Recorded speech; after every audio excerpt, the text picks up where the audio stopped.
Welcome to today's webinar, Rethinking Your Data Center Network. My name is Sharyn Fitzpatrick, and I will be your host for today's webinar. Joining us is Bill Erdman, Director of Product Marketing, and Faisal Khan, Solution Sales and Network Architect, both at Big Switch.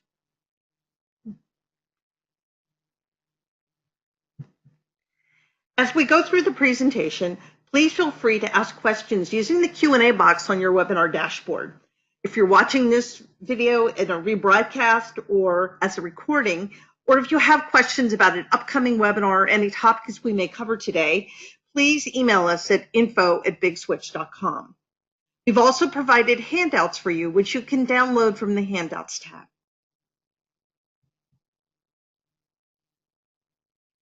There is a growing view that traditional networking approaches are not aligned with customer cloud initiatives, and many need to rethink and redesign their data center infrastructures. For many customers, timing couldn't be better because many of the legacy products they have are ending the near of their life cycles, so it gives them an opportunity to evaluate new technologies. Today, we're going to talk about how there are increasingly cloudy skies ahead and how cloud-first networking can help redefine how we do data center networking. We have a full agenda for today's webinar, but before we get started, we'd like to know where things stand in your organization. Please take a minute and answer this. Are you concerned about your data center networking technologies and how they fit into this new cloud world? While we're doing that, what are you guys seeing out in the field? Where do you think the answer is going to come up in this?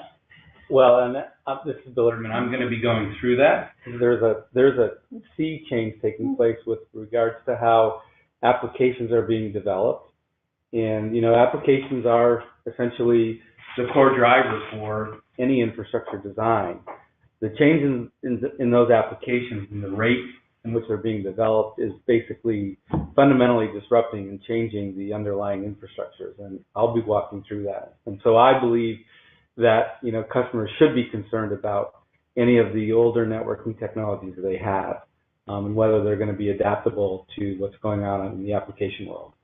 I think our audience agrees, because one of the things I'd like to do is just share with you that we have 83% believe that, yes, the infrastructure innovation is concerning, the rate of that. And that's kind of a little bit about what we're going to talk about today. So I'm going to go back to the presentation, and I'm going to turn it over to Bill. And Bill, it's all yours. Great. Thanks, Sharyn. And it's a pleasure talking to everyone today. Just first of all, for those who are not familiar with Big Switch, I just wanted to provide a quick background, hopefully to give us some credibility in terms of what we're going to be presenting today, in terms of how we see the market and the technology. We've been around for about 10 years now. We are a startup that came out of Stanford, looking at networking and how you can sort of re-architect and redesign it to make it more open and more programmable. We didn't really look at the scalability issues per se, because we think that's being handled pretty well by the hardware evolution, but we really looked at making networking easier to consume and more programmable. So we're a startup that got in behind software-defined networking, and a lot of what you're going to hear today is based upon that architect. But we've evolved, and we are now seeing the market move towards multi-site, multi-cloud, hybrid cloud, and those types of things. And so we've evolved our technology as well, and we're going to be going through that. To let you know how legitimate we are, we've got hundreds of customers that have deployed our technology in a data center switching fabric and design. We're doing well in the Fortune 500. We also are doing pretty well in some of the service provider accounts. Verizon is a big customer and a big advisor of ours, and that we're doing a lot of things in the open source community as well to continue down that path of making networking more open and consumable. So, just as a case in point, to give us more legitimacy, we've certainly been working with Gartner for a number of years. We're up in one of their visionary quadrants, if you will, from a data center networking design. And so that's just, a real quick background on Big Switch. Okay, so next slide. Now, this really shifts back to the polling question we had, which we see, a lot of people sort of agreeing with. What's going on out in the market? Well, there's an application sort of evolution or revolution taking place, and it's because I think businesses themselves are beginning to look at how they're redefining them using a lot of newer technologies. And I think, there's a lot of businesses that are being challenged with the Ubers and the Lyfts and other companies of the world that are looking at IT as an advantage and how they can come into a market and really redefine the game, if you will, itself. And so, if you look at Uber, they effectively use technology to redefine the transportation service industry. And I think a lot of CEOs, CIOs, and others are nervous about somebody coming in from a startup community, a technology advantage, and basically, competing with them in ways that they never envisioned. And the technologies are out there. I mean, everybody's talking about IoT. Almost every vertical market is looking at IoT, whether it's machine data coming in from a railway system, and we have a customer that's been using that effectively to improve the safety of their tracks, IoT coming in from all of the telemetry off of a car and driving more autonomous driving, IoT coming in off of robotics and manufacturing shop floor. So that in IoT coming off of retail, whether it's video camera, shopping experience, those type of things, it is really driving, a new sense of intelligence on how you can use the data to improve the customer experience, even the supplier experience. And what we see there is basically that data being spread across various different application components and needing to be consumed in ways that you couldn't in some of these old architectures. So talking about the old architectures and comparing them, what we saw through the 90s into the 2000s, what I call the turn of the century, were three-tiered architectures that basically became web-enabled, where you could have, customers come in and look at your catalog, do shopping experiences, do searches, get to your data, do all sorts of interesting things that you couldn't before, leveraging the network and the internet. But those were designed in what we call sort of a stack approach, whether it's a CRM or some other kind of application. They were a three-tiered stack that were done in a tightly integrated way. And they weren't really set up to share data across multiple different kinds of data sources, like IoT being one of them, or some sort of customer database being another, or CRM being a third. And what the application developers are now seeing or saying is that the data comes in from all sorts of different sources. They need to share it in a meaningful, more analytical way, and they can't be, held hostage to a three-tiered architecture where you can't get the data out of that stack. And so they're beginning to redesign in microservices and with basically big data databases and using containers and virtualization and a series of other things and making them much more flexible and much more agile. And it's a really whole new world out there in terms of how the applications are being developed. And the infrastructure has to follow suit. And the fundamental issue here is that in the old infrastructure, they were very static, very, very reliable, very secure, but not very flexible and not very agile. Okay, so there's a big transition there. So if you compare, and this is where I think you begin to start thinking about how the infrastructure needs to change as well, you compare the infrastructure that was put in place for Web 2.0 versus the cloud infrastructure and cloud applications. You're moving from these stack approaches where you had CRM or MRP systems or OLTP systems, mouthful, to microservices and containers, where you had a web front end. Now things are becoming highly distributed. They can be in different sites depending on the data privacy or the geolocation or series of other things, because now we've got things more distributed. They basically are developed more in an agile way with continuous development and continuous improvement. We know that the developers are told to reiterate every week. That means that they'll take a old virtual machine and change it within a week. They'll take it in and out of service or clone it and remake it, and they basically need a flexible infrastructure to handle all of those changes. And we know that the three-tiered architectures that were put in place years ago don't really provide the kind of performance and east-west traffic movement, if you will, or data movement, if you will, that is needed for these new microservices infrastructures. And so the networks are changing to basically move to a two-tiered infrastructure. And Faisal will be going through those kinds of designs. Okay, so it's not just us saying it. These slides actually, I've got two slides here that literally came directly from IDC that was presenting at VMworld a month ago. They're saying, yes, the world now is multi-cloud. There's an unprecedented importance of cloud apps. That's where sort of the core of the change is taking place. They're not just back-end systems of records. They're increasingly for systems of engagement.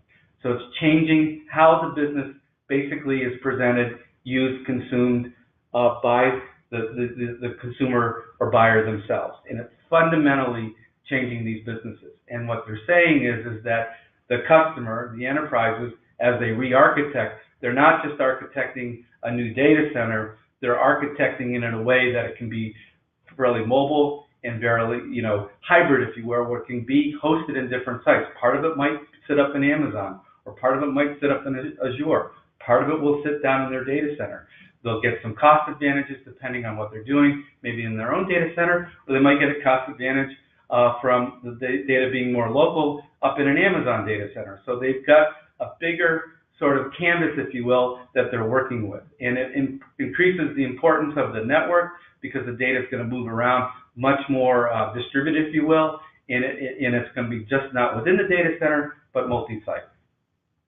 Next slide. So having said that, they're also saying that what's fundamental here is that the network needs to have orchestration, automation, it needs to have better operational capabilities, it needs to provide better visibility, because it's not just within your own data center anymore, it's visibility across different sites. And what they're saying is that the only way you really can get there is using a software-defined approach. Software is going to drive the value, it's going to give you the flexibility, it's going to give you the agility and the portability. So the other thing that we're seeing, difference between Web 2.0 and the cloud sort of world, if you will, or the cloud application community, is I've observed firsthand in watching the market evolve over the last 10 years, that those enterprises that are successful, it's not only a technology change, it's a people and process change. You have to take away the siloed organizations that, were responsible just for compute, just for network, just for security, stuck to their own little space, and create these cloud teams where the infrastructure is treated more holistically. It works together as a more holistic system. And what, Gartner is saying and IDC is saying is that you have a software-defined infrastructure that sits on top of it. If you look at the stack from VMware or the stack from Nutanix or some of these other, or Red Hat with OpenShift, those have got the virtualization components in it, give you some container capabilities, and they orchestrate and they automate and they tie into the network, and it's viewed together from a compute network and storage, and not just, I just need to build a script for the network and a different script for the server. It's really done more holistically. And so for those companies that really form a cloud team, they actually are more successful from an execution perspective. Okay, so we're going to get a little bit now into, talking about what we've seen from some of these older networking technologies to, again, rethinking and looking at a new networking approach. So, the issue with a lot of the networking technologies is that they evolved over the 20 and 30 years, and they evolved really, really well.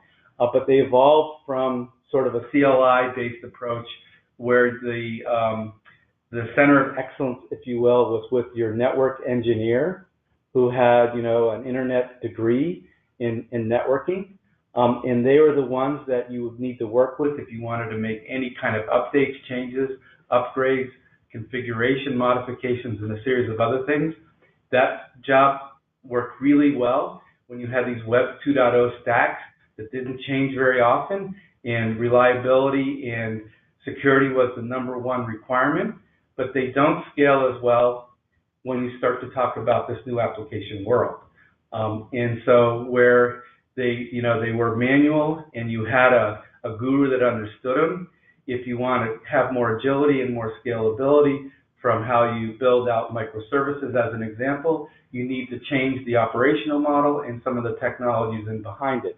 And so what we believe is that fundamentally you have to make a shift away from those approaches and away from those technologies and consider, software-defined and more programmable capabilities. We're going to talk about how you can have a centralized interface for doing it, and you'll get to where you need to go in a better, more complete way. Okay, so what we see with customers is actually them going down two paths. The first path would be the most natural path for them, where they think legacy first as they move to cloud. They try to take their current networking technologies and move it over into a cloud-like capability. And then we see customers who realize that the legacy may not get them there, and they start to think about networking from what their application community has already experienced when they've basically been doing some development and hosting up into some of these public clouds like Amazon and Azure, and they basically have been seeing the network presented to them as a virtual private cloud, fairly abstracted. They don't have to worry about the low-level protocols. They actually can pick and choose some of the tenant configurations they need to support their app. They can make some basic security selections and a series of other things, and it's fairly consumable without getting too deep into whether it's this subnet, VLAN, NAT, and a series of other protocols that that the legacy approaches had been using, that you would basically have a CCIE do. So we think that a cloud-first approach, leveraging some of the things now that are abstracting the network in a more consumable way, which is what we're beginning to see is becoming well known as a virtual private cloud, is sort of the way forward and will get you to where you need to go faster and more complete. Okay, so the question is, what is a VPC? For a lot of people who have never touched a public cloud, if you will, that is a new concept. But virtual private cloud is something that obviously, for a lot of people who know, AWS put forward to make it so the application developer could come in through a portal and easily provision the network without having to touch it. And as everybody knows, if you're familiar with a public cloud offering, the network's completely hidden. No one gets to touch it but Amazon, or no one gets to touch it but Microsoft and or Google. But what you want to do is program it.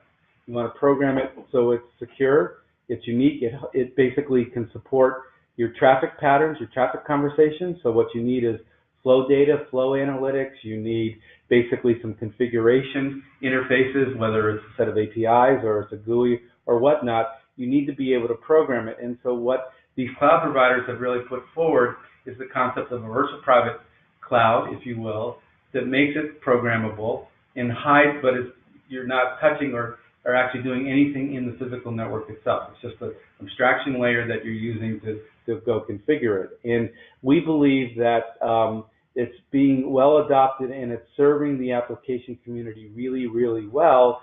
And that should be taken and moved forward into the enterprise space, and for customers to be consuming and looking at it from an enterprise perspective as well. So your development community should have the same experience, whether they're doing something on Amazon's cloud or Microsoft's cloud, as they're doing on your own infrastructure, within your own cloud, which would be your data center in a more abstracted way. And so we believe VPCs come from the cloud, the service provider, into the enterprise, and we are calling that E-VPC, and we'll be going through some of that from an architectural perspective.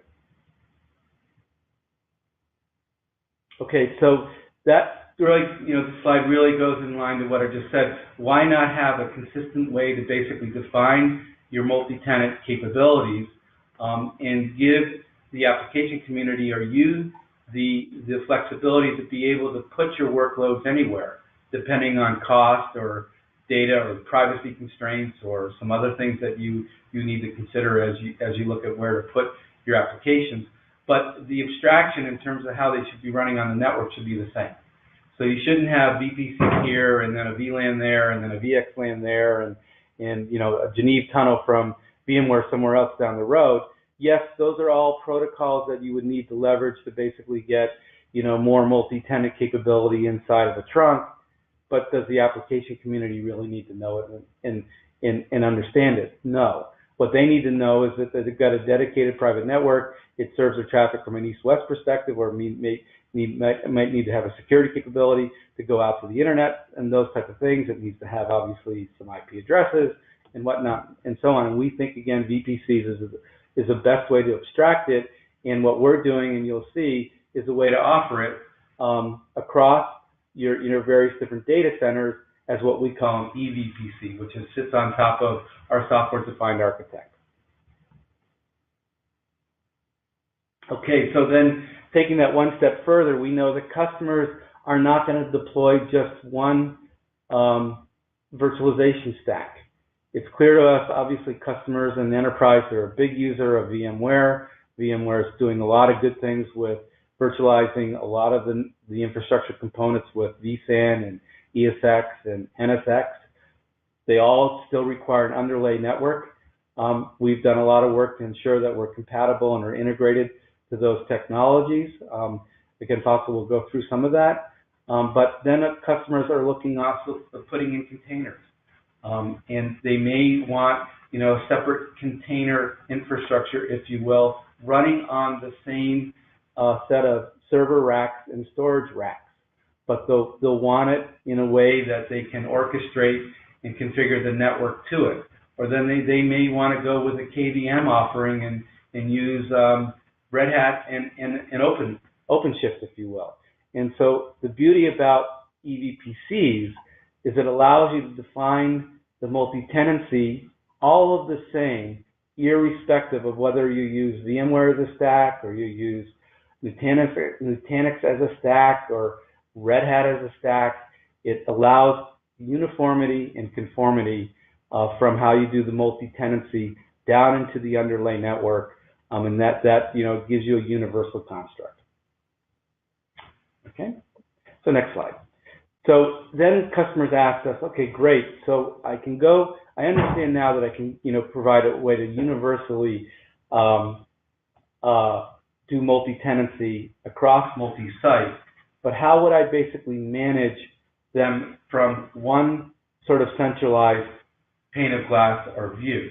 And so we just developed a product that goes along that basically gets installed as you know, in a central place that can actually go out and discover all of the multi-tenant networks that are set up within these various different sites, those being E-VPCs, provide an inventory, status, do some conformance and compliance checks, if you will. So from one single pane of glass, a network administrator or a compliance manager, if you will, can see everything that's been configured and basically review and get a good view of all the multi-tenant configurations. And that basically is what we call multi-cloud directory.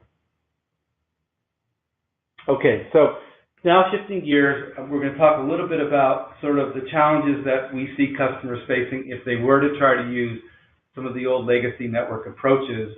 I'm going to speak through a couple slides here, and then I'm going to turn over to Faisal, and he's going to speak more specifically about how you could take our technology, which we call the Big Cloud Fabric, using some of our cloud-first networking principles and being able to apply those in a way that will adopts better for these cloud applications, if you will. But let's start here with taking a look at sort of how the industry, you know, grew organically, if you will, and where they got to with some of these legacy approaches. So, you know, as data centers became more bigger, is I think the best way to describe it, you had to create multiple layers of switching, if you will, to handle the bandwidth needs.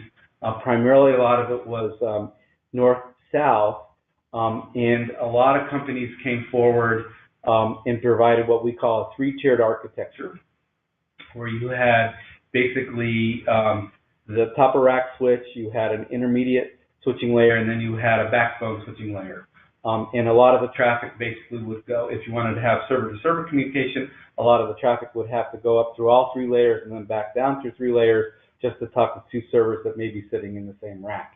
So that, as traffic became more east-west with a lot of these new applications, was a very inefficient way to move traffic around.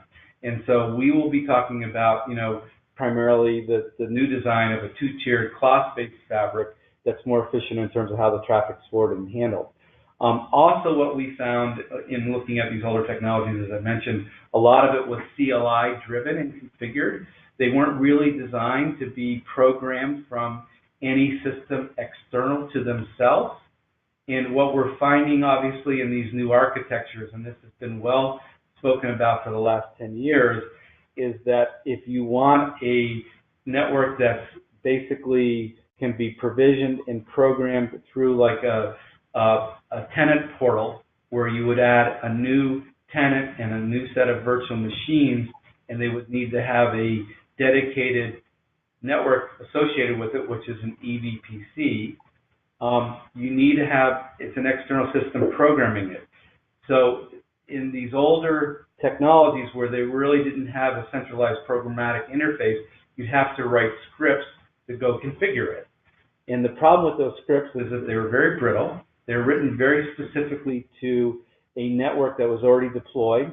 The interfaces, whether they were server-facing or whether they were backbone-facing, and certain configurations that needed to go with them, they're not very flexible if you wanted to make topology changes, add a new switch, add another server rack, maybe re-provision the spine layer with 100 gigabits, if you will, to add more bandwidth.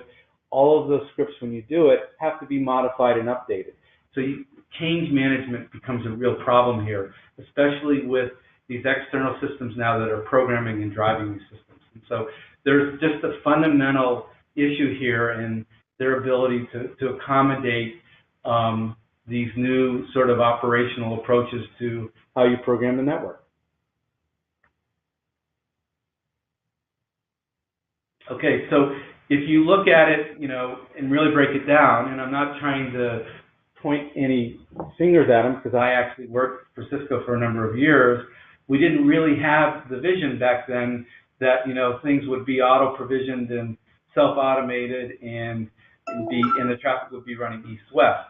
So having said that, the boxes evolved by box approach, and we kept adding new protocols to handle multi-link aggregation, but those protocols were proprietary. They were either Trill-based or VPC-based or a series of other things. They were intended to get around spanning tree. They were innovative at their time, but they were proprietary, and they created a vendor lock behind them. And the other thing is that, they weren't really designed to give a lot of visibility and troubleshooting, and they weren't really thought of having a cloud team that would be one that would need to do troubleshooting. It wasn't just the network admin, but it may be your compliance manager, your security manager, and so the visibility wasn't really there either. All those things need to come out today as you look at it as a modern day approach. Okay, and so what Faisal is really going to go through now is sort of how we look at the re-architecting of your network, if you will, using software-defined technologies. He's going to talk about, some of the capabilities in terms of how it can scale, a better operational way to configure it, to basically quickly add capacity, to integrate it and automate it with your orchestration tools, and actually how it can basically be better used and adopted from a cloud perspective using the concept of E-VPC, so you can easily get to a multi-site and not have a mess to manage when you're done. So I'll turn it over to Faisal. Thank you, Bill. Thank you, Sharyn. Okay, so Bill talked about enterprise VPCs, right? And so one of the things that we have to learn is why is VPCs in Amazon or other public clouds, why are they so much loved by everybody, right? Yeah, people love the concept of delegated administration and automation of layer 2 and layer 3 that's completely hidden from them, right? You go log into a portal, you have got your own network to play around with, you create your layer 2, layer 3 networks, and they just work, right? And very similar concept when you talk about analytics on a VPC. We know that today all of these public cloud entities, they provide these flow logs and analytics stack. They have a built-in analytics stack that provide these network statistics. You can look for anything from current to past, any kind of statistics on the network with just a click of a button, right? And so we want to be able to get to very similar concept on an on-prem data center, right? So bringing your cloud experience onto your network, this is what we are after. So next slide.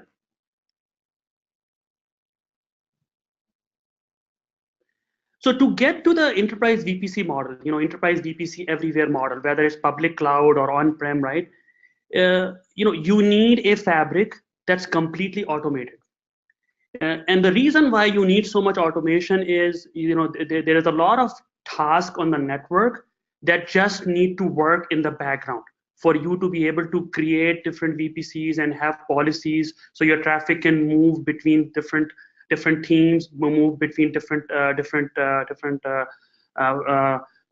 VPCs. And so for that, you need a completely next generation concept, right? So here at the heart of the solution that we are providing is a controller based approach. The centralized controller is sitting there, which is completely automating everything that happens on the fabric, from your day 0, your deployment, to your day 1, your configuration, to your troubleshooting and failures, all of that, right? So the controller really does everything for you. In the traditional network, Bill talked about this. There was a lot of protocols, right? Complex and legacy protocols that were making the job of a network administrator very, very hard. So what we have here is, because of a controller, we completely eliminate the need for a protocol.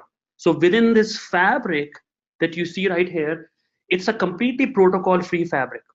The control plane is centralized. It's there on the controller, which automates everything for you. So things like your switch discovery, to your fabric, how the fabric is formed, to configuration, it becomes all completely zero touch. So this is not just any fabric. This is a next generation fabric. And a lot of folks on this webinar probably will agree with me that fabric is not a new concept. People, vendors have come up with fabrics, and trail based fabric is comes to mind. IP based fabric comes to mind, BGP based fabric. So vendors have come with fabrics, but those fabrics were still very much dependent on the network administrator managing them box by box. So we are eliminating this, and we are saying in the cloud first networking, where you need to really move fast exactly as the speed of the applications, you need things automated, which is what the controller does. The enterprise VPCs can be built on this physical fabric, this underlay fabric, and the access control, policy creation between these enterprise VPC becomes very, very easy because of the controller. The concept of how one VPC will move and communicate to another VPC, we have a very similar public cloud concept where you have transit VPCs, and I'm going to show you a slide on how the transit VPC really ties things together. The fabric itself have to be service aware. So if I have services like load balancing or firewall, I should be able to stitch my VPCs according to what their need is to whatever services they want, right? So it should be just a click away. So that also happens in this approach. Of course, this fabric has to be resilient, right? So the controllers, of course, there's a couple of controllers, active and standby controllers. When these active and standby controllers fail, in an unfortunate situation, the switches will still continue to work, right? So even without the controller, we will have a working fabric, that will continue to forward your packets. And of course, we will do because of the controller, we'll do a lot of things that we struggle with in the traditional network. Things like, equal cost multipathing, being able to utilize every single link in the network. This is probably the top worry of every customer, right? Being able to program and configure this fabric in the most optimal way so you can completely utilize the bandwidth that you have. So we do all of that in the background based on our fabric and controller approach. Next slide.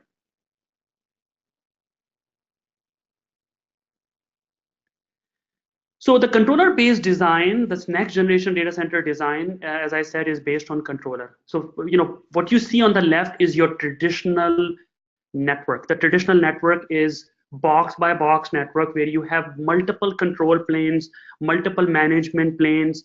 And so you get into this rigid architecture where, upgrading, configuring is a boxed approach, it becomes complex. You're, of course, as I said, dependent on the protocols. So even if you sort of bring in an orchestration engine on top, which I have seen a lot of these traditional vendors have done, they have realized the complexity that lies in this different boxes and managing them. They sometimes give you like this centralized manager approach, which like sits on the top and maybe helps you with the management of the config.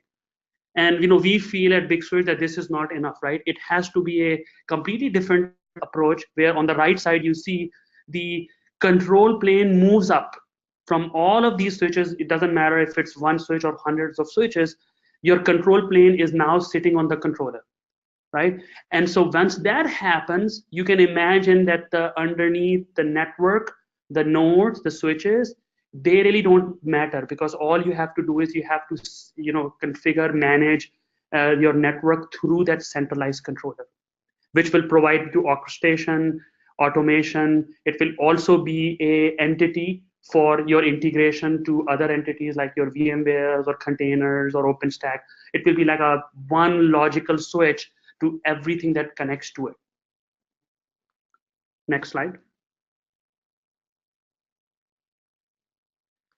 So, some of the traditional design challenges that we have is, as you guys will agree, you have to install your physical switches, you have to cable them, you have to load the operating system on them. If you need to do upgrades, you have to do these upgrades manually. These switches are heavy on the OS, so their boot up time is also very long. I have seen with some vendors it's like 25-30 minutes of boot up time per switch. You can imagine if standing up this network is going to take not days but probably weeks, right? And then, by the way, once your switches are ready to go, you still have to configure these individual links, maybe bond those ports together, make sure that the protocol that you are running between these switches is tuned in the most optimal manner. And so you see all of these lengthy config and these repetitive tasks and issues with making errors in the network, right? So these are the challenges of traditional design that we are trying to solve with this cloud-first fabric approach. So next slide. So if we compare the challenges that I just explained on the traditional network, just in terms of provisioning and deployment, on the fabric approach, the controller-based fabric approach, it is just a matter of minutes versus weeks, right? Yes, you will still have to, of course, cable up your switches, with a particular topology that you have in mind, but that's all what you will do. Once you power up these switches, the controller will do everything for these switches, just like a traditional server boots up, it looks for its operating system, looks for its config, a PXE boot server, very similar concept. When these switches come up, they are looking for some controller to be installing an operating system for them, configuring their uplinks, even giving them the config, making sure that their ASICs are properly programmed. All of this happens in parallel. Controller is talking to these switches on a backend network. It does everything from initial boot up to pushing the operating system to pushing the configs to discovering what's on what's connected on these switches. It does it all, and within a span of 15, 20 minutes, ideally, these switches come up and you get a working fabric. The next task is to deploy your applications, deploy VPCs, deploy your enterprise VPCs, right? And you can do this with public cloud as well. So, think of this controller sitting in your public cloud and, managing your VPCs there, and also an on-prem controller, doing all of this, bring up of these physical switches, physical underlay, and being able to utilize the same VPC concept. Because once the fabric is up, then you get down to business, create VPCs for different applications, segment them, isolate them, provide the routing and switching capability to them. So all of that good stuff. So, in the traditional network, you saw that there was so much lengthy config. For, let's say, a few subnets that you configure on your traditional network, you'll have to replicate that config. So VLAN, say 10, VLAN 20, web and app VLANs, they need to be replicated across the board, however many switches that you have. And if you have a policy as far as how web will talk to app and app will talk to DB, you will have to then manage those configs individually. Make sure that your ACLs and your policies are consistent across the board. Lots of issues into managing that. That part is, of course, there's a lot of errors that can take place during that process. So again, in the cloud first networking, in this next generation data center networking, controller will take care of that, right? If we create, in this example, we create this enterprise VPC, we're calling it blue, right? When we configure that enterprise VPC blue, we can, of course, have multiple different segments within that enterprise VPC. That task is done through the controller. You're not logging in individually on these switches and making this VPC. The VPC is completely decoupled from physical underlay. Very similar concept like Amazon, right? When you go and create this blue enterprise VPC, all of the switches will be aware of it, right? These default gateways that you see, IP addresses 10.1.1.254, 10.1.2.254, these are available on every single switch for this VPC. Every switch will respond to it. If I happen to configure a policy for this blue VPC, I can just do it once, and that will be available everywhere. So day 3, right? We have done the deployment. We have done the initial configs, and now say some faults happen on the network. You can have your switches fail, your links can fail, right? The fabric has to be able to self-heal. Okay, so if one of the components in this fabric fail, you no longer are relying on protocols to converge, because there is no protocol. You are no longer relying on configs to reroute traffic, right? The controller is very smart in terms of figuring out these different types of failures, right? From failures of a single top of the rack switch, or a spine failure, or link failure, even failures down to the host, right? The controller knows how to route the traffic if a failure happens. So it all works seemingly without you having to do anything individually on these switches or on the controller. It just all works. So we talked about these enterprise VPCs, right? So it's sometimes become difficult to understand where is the routing taking place, right? It's happening everywhere. So just like in the VMware concept, you've got this concept of distributed logical router. Think of the enterprise VPC as very similar, right? The physical underlay doesn't matter, right? When you create a enterprise VPC, you basically are creating a logical router that's mapped to every VPC, right? Once that is created, then you can start segmenting your different apps into different broadcast domains. As you see right here, there's a web segment, app segment, and once that happens, then you can get to the routing. So this is like an overall picture of how the logical E-VPC routing will take place. So we know that in the public cloud, there's a concept of transit VPC. A transit VPC is something that interconnects different VPCs together. So we have a very similar concept. So you see there is no physical switches on this picture because they don't matter, right? All we have to do is in a public cloud manner, you go and you create a transit VPC, or actually transit VPC is already going to be there. You will just create these individual, enterprise VPCs, say red, green, and purple, and you start allocating your applications to these individual enterprise VPCs. And then with the help of the transit VPC, this is where you can do your policy creation. So very fine, granular access control, very declarative mode as to who can talk to who, how the routing will take place. You can have a services VPC right here where say your storage connects or your firewalls or load balancers connect. The service VPC could also be something that takes you from this physical fabric to the outside world. So say an external network, right? With this model, not only your policy creation becomes easy, your service insertion also becomes very elegant. Being able to on the fly implement your policies for certain VPCs to use certain services. Again, it's a matter of just click, and you're done. So to kind of sum this all up, what is it that I'm getting from this next gen data center design, right? So the big item is simplicity, right? We have to be able to simplify this so we can do our task faster, right? Move with the velocity of the application.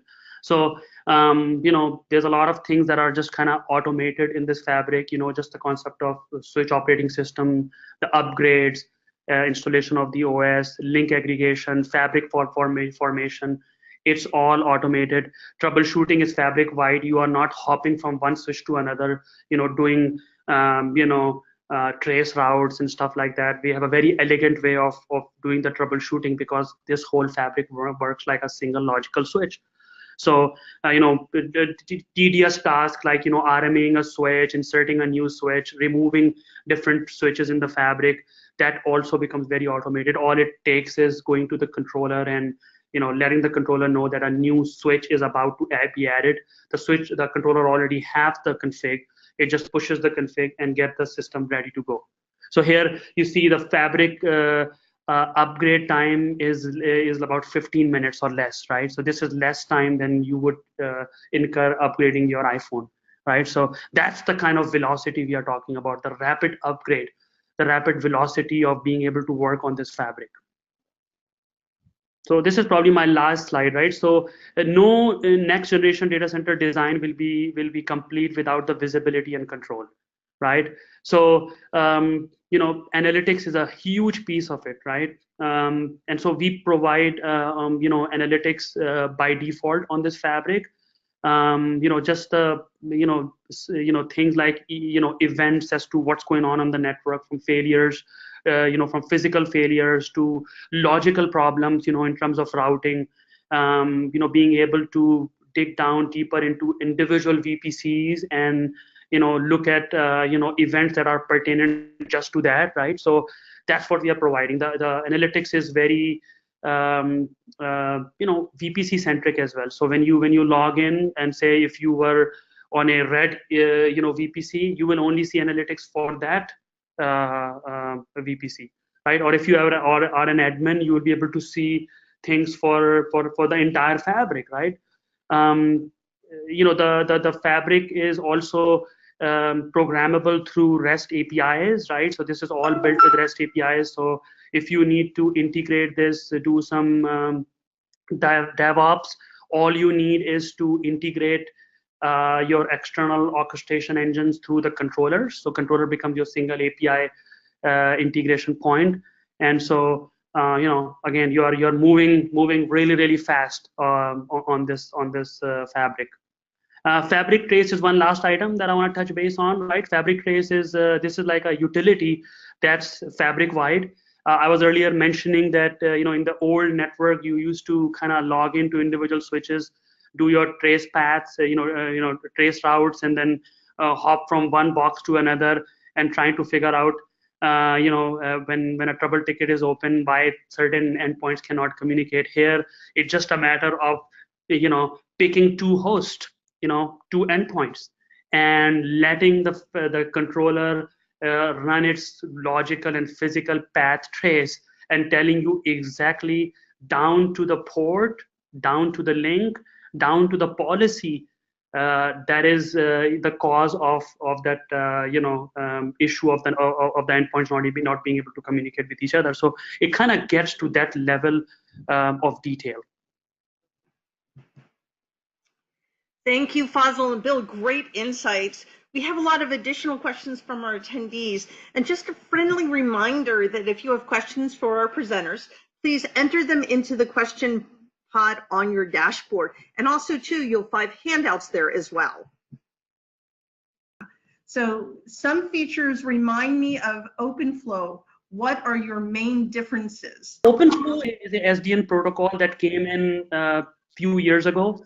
It really didn't take off because there was a lot of complexity. OpenFlow is a protocol that you can essentially run between different switches.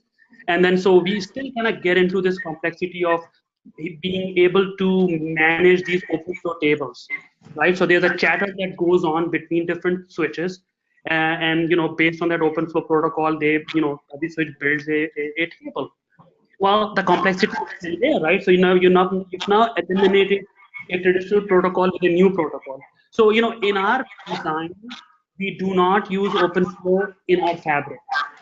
We use OpenFlow in a very different approach. So that when the controller is communicating to these individual switches, it messages that communication in an OpenFlow protocol header. So it's a one-to-one communication. The controller says, hey, I need this information from you, or go and program your ASICs. That communication happens with OpenFlow header, right? So it's an OpenFlow communication, but that's to the extent we use OpenFlow. Our programmed with their ASICs, they continue to forward packets based on what's on their individual ASICs, their tables, versus having to manage an OpenFlow table. Adding to that a little bit, one of the things we didn't speak about is sort of what our delivery model is. Big Switch is a software-defined offering, if you will. We offer software primarily.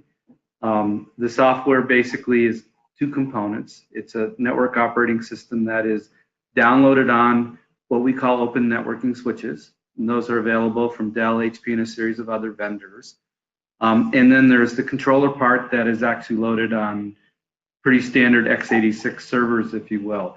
We followed sort of the OpenFlow model of data control and network components, but we diverged from OpenFlow some time ago, to Faisal's point, addressing some of the shortcomings that were in there with regards to failover and redundancy. And so we are leveraging more of the capabilities out of the switches, I believe, from what we have done than what OpenFlow had defined. And letting having the switch ASICs form the MLAG and multi-link failover and redundancy and all of those, we're leveraging those capabilities extensively. Most of the switches we work with are Broadcom based, but clearly we moved away from OpenFlow because they were moving too slow from a standard perspective, but definitely leverage the whole concept of software defined. So we have a follow-up question to that. What happens when the main controller fails? We have got a concept of active and standby controller. When active controller fails, standby controller takes over. And we also talked about headless mode. So even if both controllers fail at the same time or one after another, the switches will go into a headless mode, which means that the switches will continue to forward packets based on the last known programming that has happened on them. So the switches were, even in a steady state, responsible of forwarding packets on their own.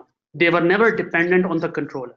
So even if the controllers fail, the packets continue to get forwarded. We have a good question from Byron. Can you talk about disaster recovery with VPC and if this can be extended between sites? That's a great question.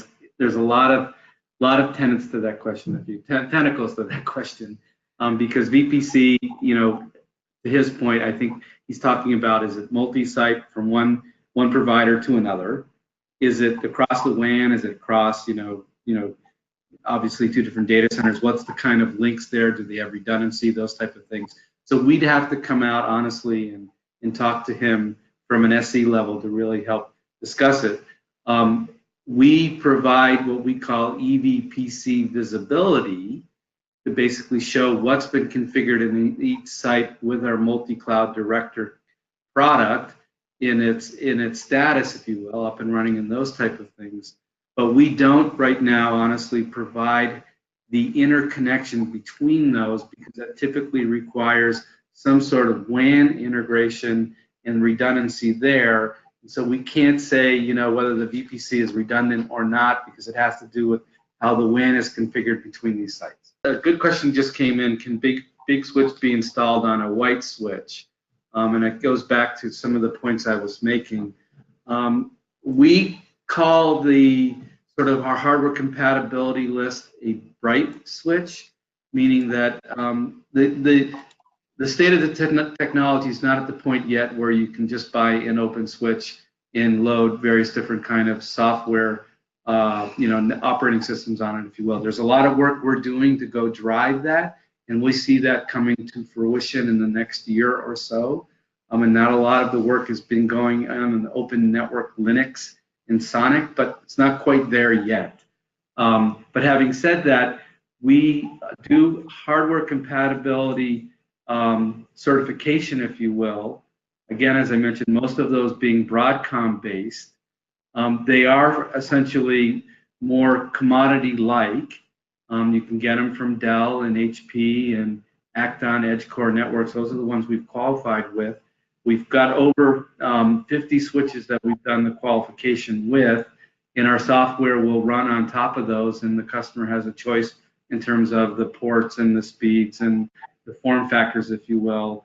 But it does still require certification on our part to qualify them working on these different, boxes, if you will. Do you see Big Switch capturing the fiber channel market? Great question. The answer is no. We are focused 100% on Ethernet networking. And, there is, we are getting involved more in transporting storage packets, especially as customers move towards more of a distributed storage implementation using, storage virtualization. Obviously, Nutanix and VMware are the 2 big vendors out there with having a virtualized storage capability on a distributed storage with lots of, either flash or spinning disks. And they're using Ethernet as the transport for that. But it's not something that we're trying to do and then taking this technology and sort of reinventing or re-architecting fiber channel.